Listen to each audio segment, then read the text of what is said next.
యేసు యొక్క ముద్రను నా శరీరమందు ధరించి ఉన్నాను. ఇక మీదట ఎవడును శ్రమ పెట్టవద్దు.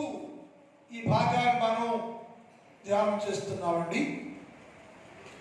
యేసుక్రీస్తు ప్రభుల వారు సర్వమానవాడి కొరకు సిలువ వేయబడి చనిపోయి సమాధి చేయబడి తిరిగి లేచిన దేవుడు ఆ సిలువ యాగాన్ని గురించి ప్రతి సంవత్సరం వారం 40 రోజులు ఉపవాసాలతో భక్తి శ్రద్ధలతోటి ఈ కార్యక్రమాలు చేస్తూ ఉన్నాం. కారణం ఏంటంటే యేసు ప్రభుల వారు నా పాపముల కొరకు మాత్రమే చనిపోయారు, సిలువ వేయబడ్డారు, శ్రమ అనుభవించారు.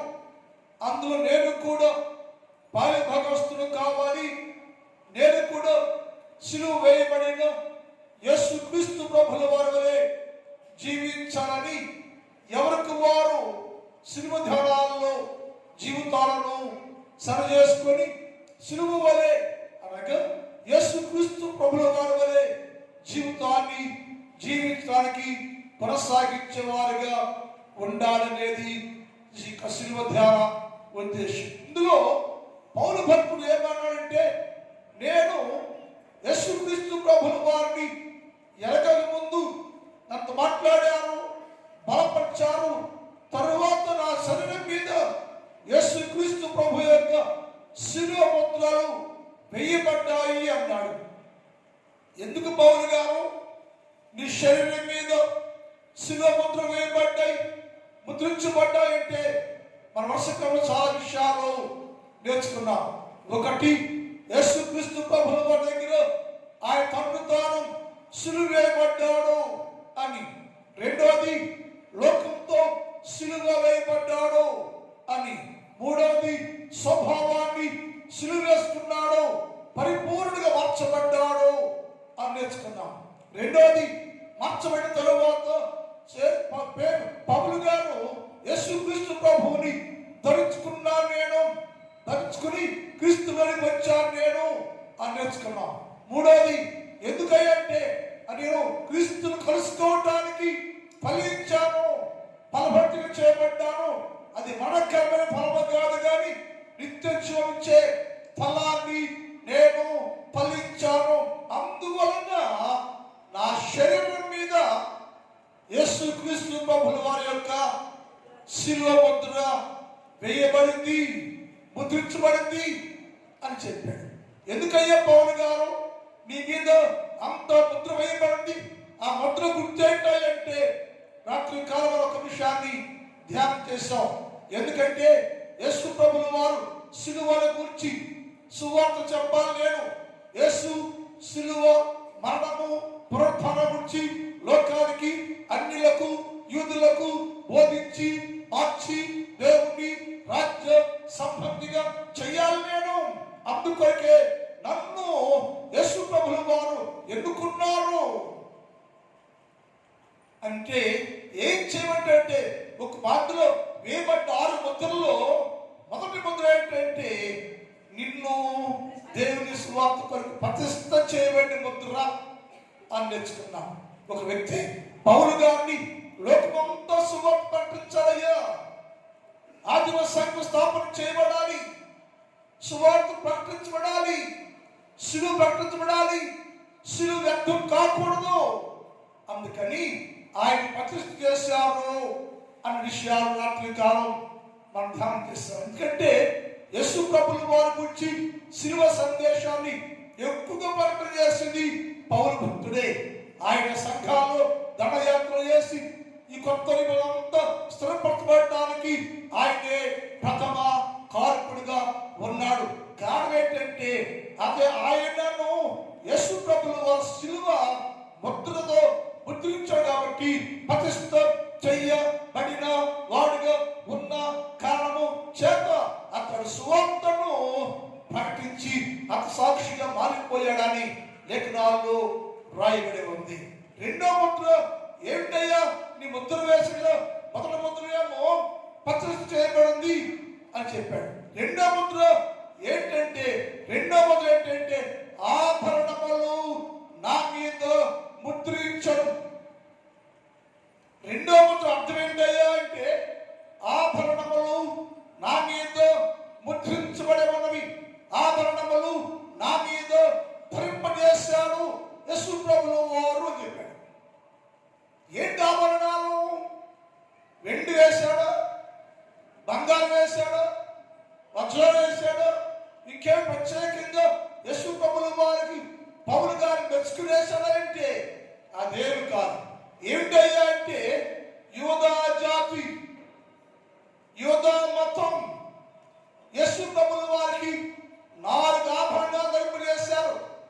యూదా జాతి, యూదా మతం యేసు ప్రభువు వారికి 4 ఆభరణాలు ధరింపజేశారు. ఏమిటయ్యే వాళ్ళంటే 1 ముండ్ల కిరీటం, 2 రెల్లు కర్ర, 3 యూదా రంగు వస్త్రం, 4 కొరడా దెబ్బలు.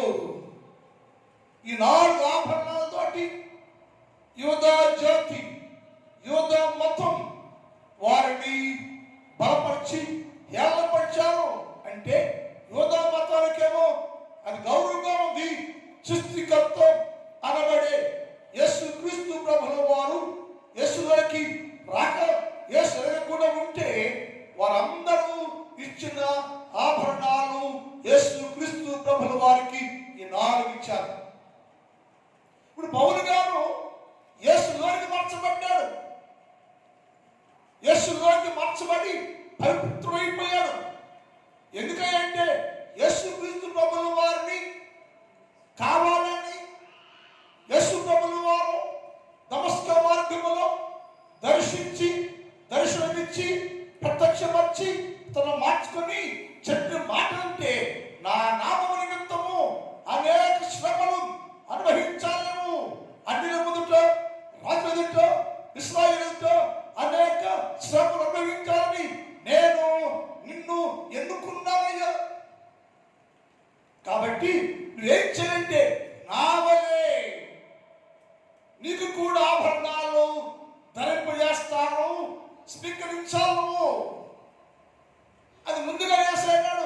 ఆభరణ ముద్ర వేస్తున్నాను కదా నేను, ఆభరణ ముద్రని వేస్తున్నాను నేను, వాటిని అనుభవించాలయ్యో అని చెప్పాడు. ఏంటి ఆభరణ ముద్రలో? మొదటిది ఏంటంటే అవమానం.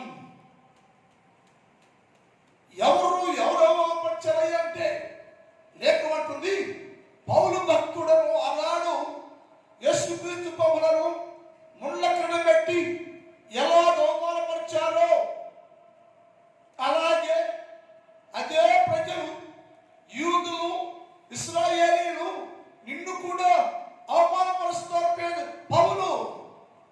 ఎందుకంటే నాలోకి వచ్చావు నీవు, నా సువార్త ప్రకటన చేస్తున్నావు నీవు, నా పక్షంగా ఉండి సిలువ వ్యర్థము కాకుండా సిలువ గురించి ప్రకటన చేస్తూ ఉన్న కారణము చేత నీకు కూడా నా వలే అవమానం వచ్చింది. ఎందుకయ్యా? నువ్వు బోధిస్తూ ఉంటే, హెచ్చరిస్తూ ఉంటే వినేవారు నేను కలిగిన వారు కాదు, నన్ను ఎరిగిన వారు కాదు, నీ మాట వినేవారు కాదయ్యా. అందరూ దేవుని ఎరగిన వారు అయ్యా. వారు ఎందుకు పోయి నువ్వు నీ పౌరులయ్యా, ఇప్పుడు సౌలయ్యా, మారేమయ్యా, మార్చుకున్నాయ్యా, రెండయ్యా అని చెప్తుంటే ఎవడు నీ మాట వినేవాడు లేడు. కాబట్టి అవమానం వచ్చింది. అందుకని నేను అవమానం అనే ఆభరణాన్ని ధర్మ చేస్తున్నాం. అవమానం కలుగుతున్నప్పుడు, అవమానపడుతున్నప్పుడు నన్ను జ్ఞాపకం చేసుకో, నన్ను గుర్తించుకో. నీవు కూడా రావాలే, నీవు కూడా ఏం చేయంటే అవమానాల పడ్డ సిద్ధంగా ఉన్నాయని ఆయనకు అవమానం అనే ఆభరణాన్ని ధరింపజేశాడు. ఎవరయ్యా అవమానపరిచంటే జ్ఞానం లేని వారు, తెలుగు లేని వారు, వివేకం లేని వారు, యేసుక్రీస్తు మహిమ ప్రభావం ఎరగవానికి పోయి నువ్వు మాట్లాడితే నేను చెప్పేది మాకు తెలియదా అని అవమానపరుస్తారయ్యా అన్నాడు. అందుకు మాట లేఖనాలు చూస్తే మనం సామెతల గ్రంథం 9వ అధ్యాయం 7 చదువుతాం. సామెతలు 9:7.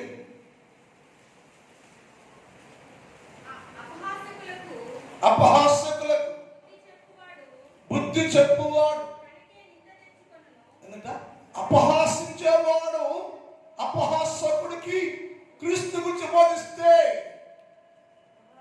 అతడు అపహాసకుడు, యేసు ఎరగనివాడు, సిలువను ఎరగనివాడు, సిలువను తెలియనివాడు, అపహాసకుడు, హేళన చేయవాడు.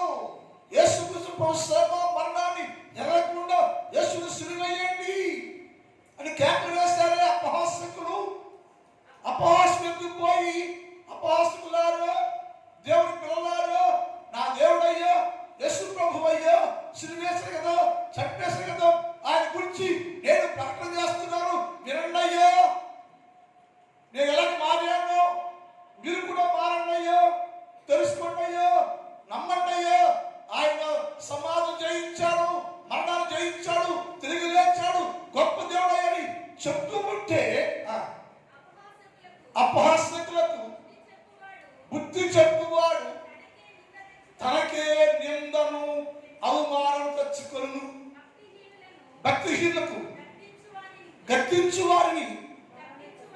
వారికి అవమానం వచ్చినట్ట. అక్కడ ఉన్నవారు ఎవరయ్యా అంటే యూదా జాతి.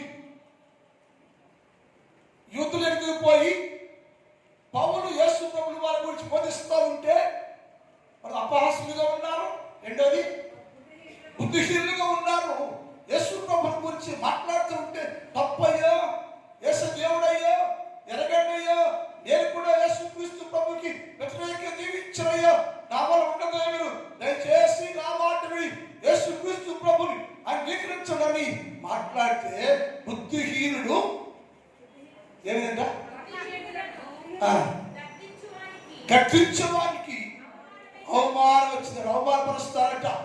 పౌలు అవమానపరిచారు, గద్దిస్తున్నాడు, బోధిస్తున్నాడు, సరి చేస్తున్నాడు, అది కాదయ్యే మార్గం, తిన్న మార్గం అయ్యో, యేసయ్య మార్గం అయ్యో, యేసు ఉండయని అవమానపరుస్తూ ఉంటే, అవమానం చేస్తూ ఉంటే అది నాకు ఆభరణంగా భరించాడు, సహించాడు, ఓర్చుకున్నాడు, ధరించాడు పౌలు భక్తుడు. అది ఆభరణము, నాకు అందుకు ఇవ్వబడింది, నాకు ముందే ఇవ్వబడింది, సహిస్తాను నేను, ఓర్చుకుంటాను నేను. ఎవరయ్యా చెప్పారంటే యూదా జాతి నా శత్రువయ్యా, యేసు క్రీస్తు ప్రభు శత్రువు అతను. యూదా జాతి మొత్తం వాక్యం లేని వారు, వాక్యం లోబడిన వారు ఎవరంటే యేసు క్రీస్తు ప్రభు శత్రువు. శత్రువు చేస్తాయంటే నిన్ను నీ ఆభరణాన్ని అవమానపరుస్తూ ఉంటే వారికే శిక్ష. నీ ఆభరణము, నీ కీర్తము నీ మీదే ఉంటది. దావిది కీర్తన 132వ కీర్తన 18 చదువుదాం. 132:18. అతని శత్రువులకు శత్రువు ఏం చేశాడంట? అవమానపరుస్తున్నాడు. ఎవరిని? పౌలుని, సిలువను, సువార్తను హేళన చేస్తున్నాడు, అవమానపరుస్తున్నాడు, సిగ్గు చేస్తున్నాడు. ఎవరయ్యా ఆయన? వధించావా సిలువ, వధించాడు యేసుక్రీస్తు ప్రభు చేత ప్రతిష్ఠ చేయబడ్డవారు. ఏం వధించాడంటే సిలువను వధిస్తున్నాడు, సిలువ మరణిస్తున్నాడు. అయితే వారు వినని వారు ఎవరంటే సిలువకు శత్రువు. సిలువ వినకుండా ఉండేవారు ఎవరంటే సిలువకు శత్రువు అతని శత్రువులకు అవమానాన్ని వస్త్రంగా నలుపు చేస్తున్నాను నేను. పౌలు అనుకున్నారు, నేను పౌల్ని అవమానపరుస్తున్నాను నేను. మంచిదే, పౌలు అవమానపరుస్తూ ఉంటే పౌలుకి ఏమంటే ఆభరణం ఉంది. పౌలుకి ఏమివ్వండి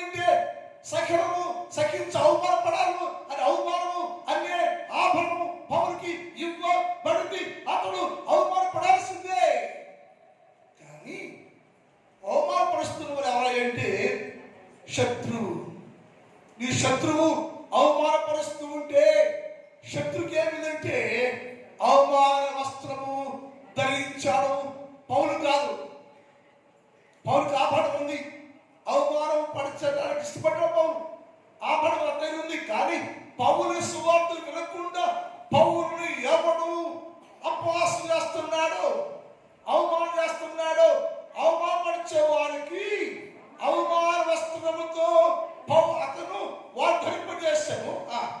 ఇతనికేమో ఇతని కిరీటము అతని మీదే ఉండెను, తేజరుచు ఉండెను. ఎవరు? పౌలు. పౌలు లాంటి భక్తులు, పౌలు లాంటి వారు అవమానపరచబడుతూ ఉంటే, సువార్తికుడు సువార్త చేస్తుంటే, యేసు పొందుతూ ఉంటే అవమానం చేస్తూ ఉంటే ఆ అవమానం పౌలుకు లేదది. అవమానపరిచేవాడికి, అవమానం చేసేవాడికి అవమాన వస్త్రము ధరిస్తే వాళ్ళ జీవం ఆరిపోయాను. ఎవడు యేసుకు వ్యతిరేకంగా, శిలువ శత్రువులుగా, వారికి వ్యతిరేకంగా, అభిషేకించబడి వారికి వ్యతిరేకంగా అవమానం చేస్తుంటే వారి అవమానం వారిని దిగి వారి దీపం ఆరిపోయాను, కుటుంబం ఆరిపోయిన బైబిల్ ఉంటుంది. శత్రువు శిలువకి యేసు శత్రువు అవమానపరుస్తున్నావు, సువార్తని అవమానం చేస్తున్నావు, వాక్యాన్ని అవమానపరుస్తున్న శిలువను. నీ అవమానం నీ మీదకి వచ్చింది, నీ అవమానము తిరిగి నీ మీదకి వస్త్రము లాగా దిగొస్తే అవమానం ఆభరణం వేసుకున్న పౌరుకు మాత్రము అతని కిరీటము అతని మీదే ఉంది. అతని కిరీటం అతని మీదే ఉంది. ఉంటే కాకుండా అతడు ఎంత అవమానపరచబడుతున్నాడో తేజరుచు ఉండెను, వర్ధులుతూ ఉండెను, ఫలిస్తూ ఉండెను, దేవుడు రాజ్య సంబంధిగా ఉంటూ ఉండెను. అవమానపరచు వారి దీపము ఆరిపోయెను. మానవలోకి అర్థం గల సంగతి అది.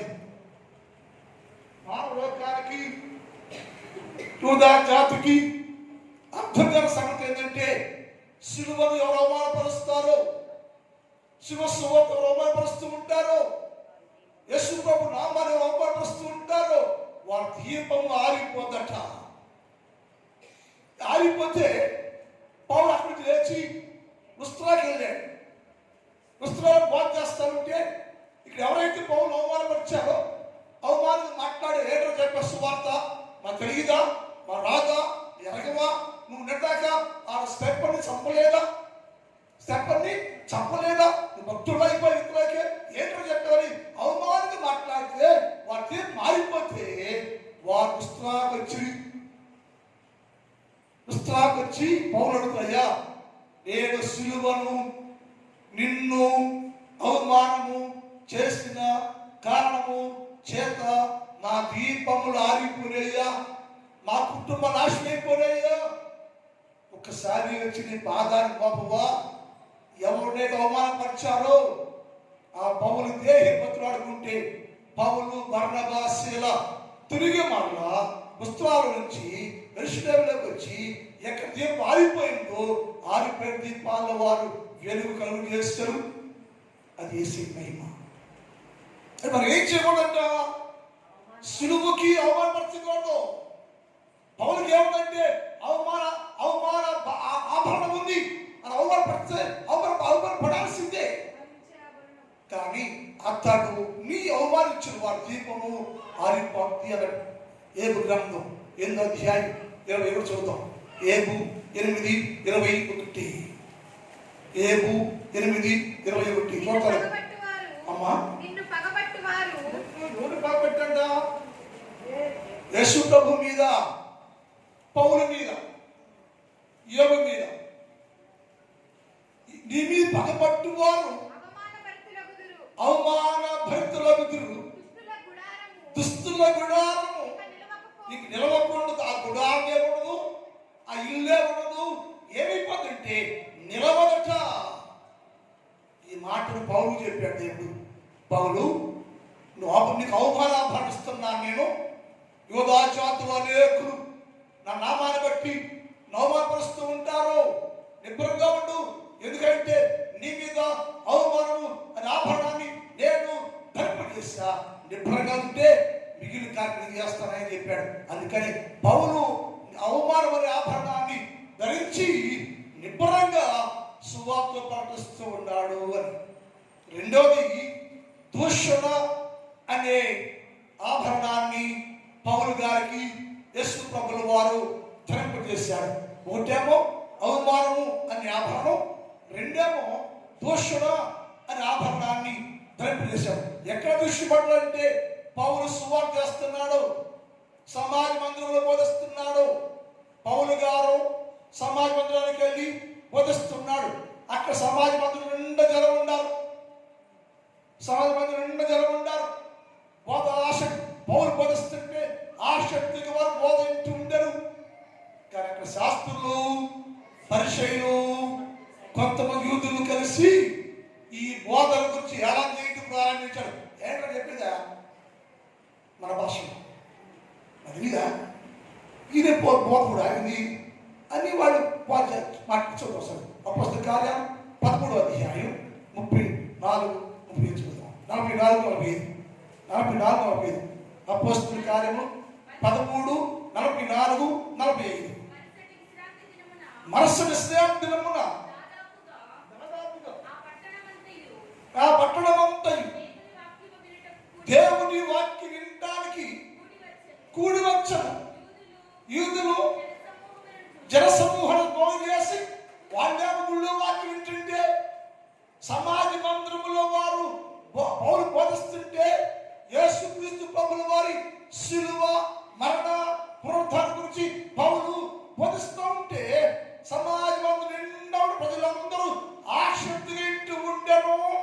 కానీ కొంతమంది గుళ్ళో ఉండకుండా, అంటే సమాజ మందిరం లేకుండా, చదవమ్మా, యూదులు జనసమూహాన్ని చూసి మచ్చ కుళ్ళు పడిపోయారంట. ఏంట్రా ఈ పౌలని వాడిన సౌలు కదా, పాపాత్ముడు కదా, హింసకుడు కదా, దోషుడు కదా, అవమానపరచుడు కదా, ఇదేంట్రా చెప్పి మన వినేది ఏంటి? ఇంతమంది సమాజ మందిరం గురించి బోధిస్తున్నారు, అందరూ వింటున్నారు ఉంటే ఈ లోకం మారిపోతుంది కదా. అందరూ యేసుక్రీస్తు ప్రభు నామాన్ని అంగీకరించి యేసులాగా మారిపోతారు కదా. ఏంటని మచ్చబడి చూసి ఆయన మచ్చబడి పౌలు బోధనను, పౌరుని దూషించారు. దూషణ చేస్తున్నారు. ఎందుకంటే దూషిస్తున్నా సరే ఆయన అన్నాడు, అయ్యా నీకున్నాను, ఇక్కడి నుంచి నేను అన్నిల్లోకి వెళ్ళిపోతానయ్యా అన్నాడు.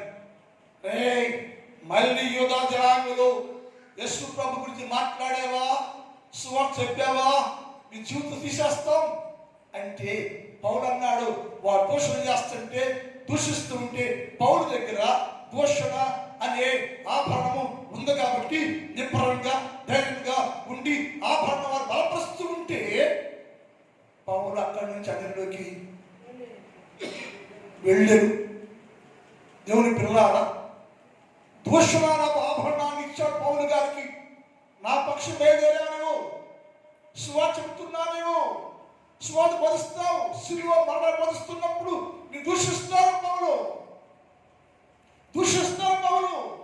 దూషించినప్పుడు నీవు ఈ ఆభరణం కలిగి ఉండి నిబ్బరంగా ఉండు. దూషించుని, అవమానపరచుని, దూషణ విలువ ఉండదు. అది నీకు కాదు కానీ అది వారికి ప్రమాదం కానీ నీ విలువయ్యా.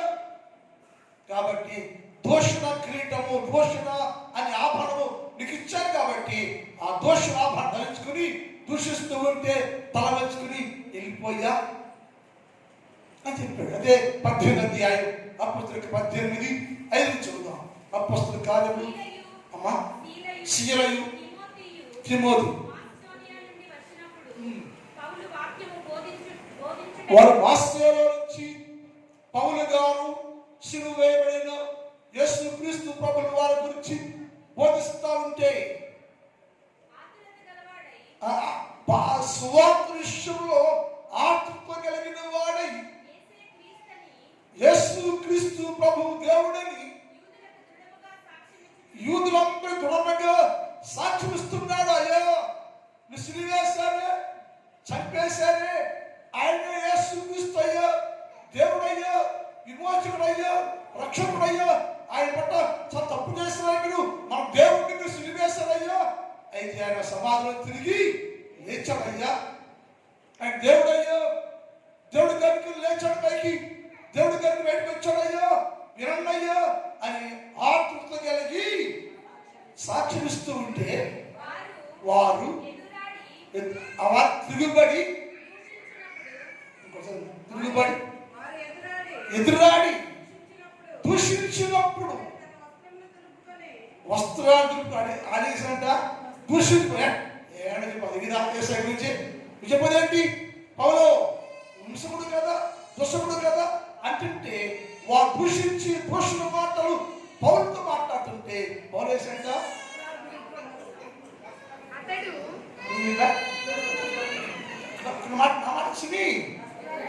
వస్త్రం దులుపుకొని అంటే ఎవడు దేవుని వ్యతిరేకమైన కార్యం చేస్తాడో వాడు దుమ్ము దులిపేస్తాడు దేవుడు. అర్థం కాదు మనకి, లోకానికి యూదా జాతికి అర్థం కావట్లా. యేసు లేకుండా ఇతరులు దూషించే జీవితుంటే, సువార్త దూషిస్తూ ఉంటే, సువార్త ప్రకటించే వారిని దూషిస్తూ ఉంటే దుమ్ము దులిపేస్తాడు దేవుడు. పౌలు అంటాడు దులిపేసాడు.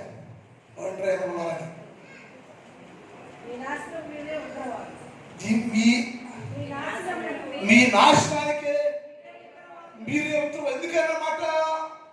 ఎందుకన్నమాట సువార్త సువార్త ప్రకటన చేస్తూ ఉంటే, సిలువను దూషిస్తుంటే, సిలువ సువార్త చెప్పి పౌరుని దూషిస్తూ ఉంటే నేను నిర్దోషుడయ్యా, నా దగ్గర దోషుల ఆపణ ఉందయ్యా, మీ శిక్షకు మీరే ఉత్తరవాదులు, సభ మీరే శిక్ష మీకే, నా కాదు.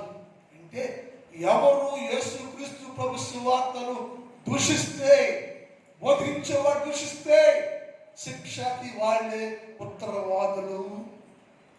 పౌలు అలాగే ఉన్నాడు. ఎందుకంటే పౌలు దగ్గర దోషణ అనే అనుభవం ఆభరణ ఉంది. అది అతను బలపరుస్తుంది, ధైర్యపరుస్తుంది.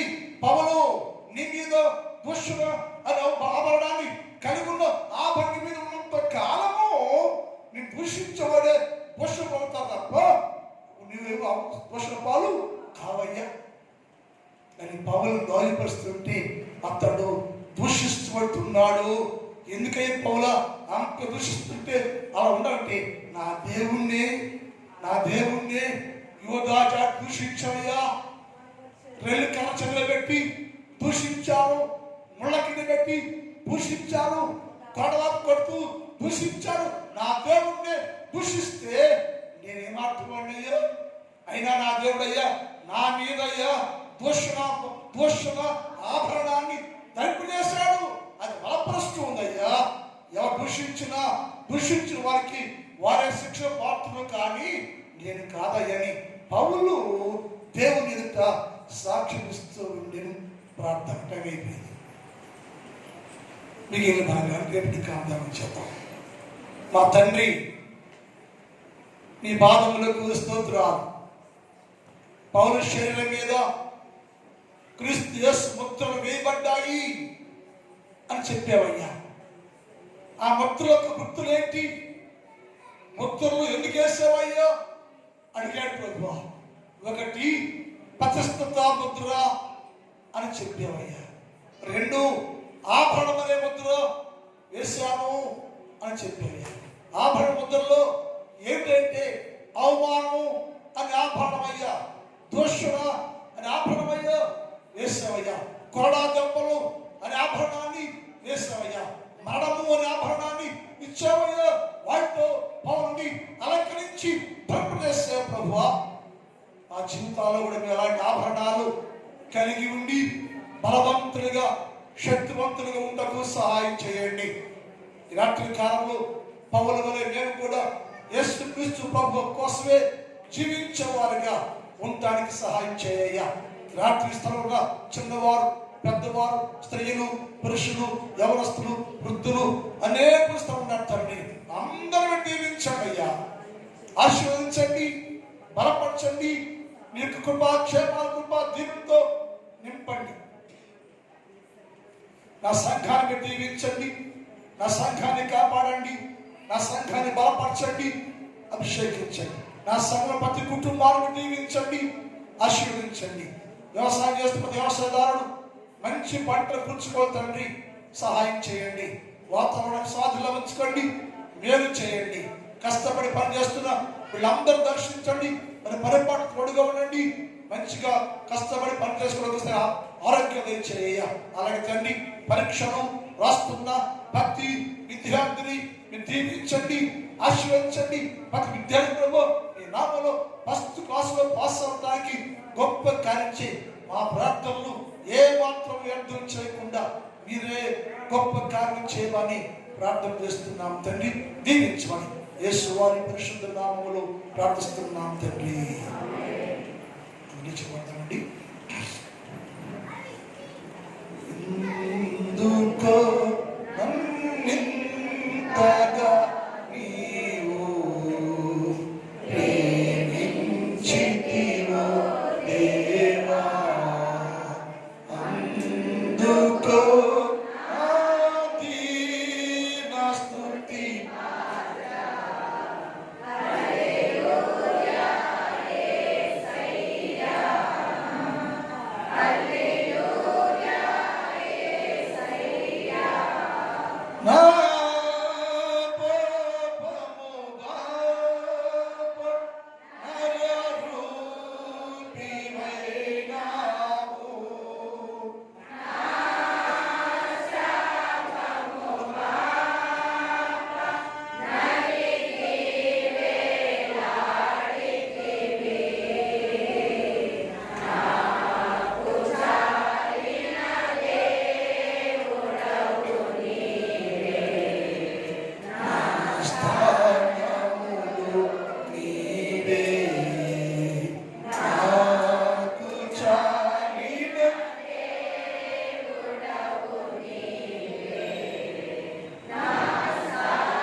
తండ్రి దేవుని ప్రేమ, కుమారుడు యేసుక్రీస్తు వారి కృప, పరిశుద్ధాత్మ దేవుని యొక్క సహవాసం ఇప్పుడు ఎప్పుడు ఎల్లప్పుడు సదాకాలము మనందరి తోడే ఉండును గాక.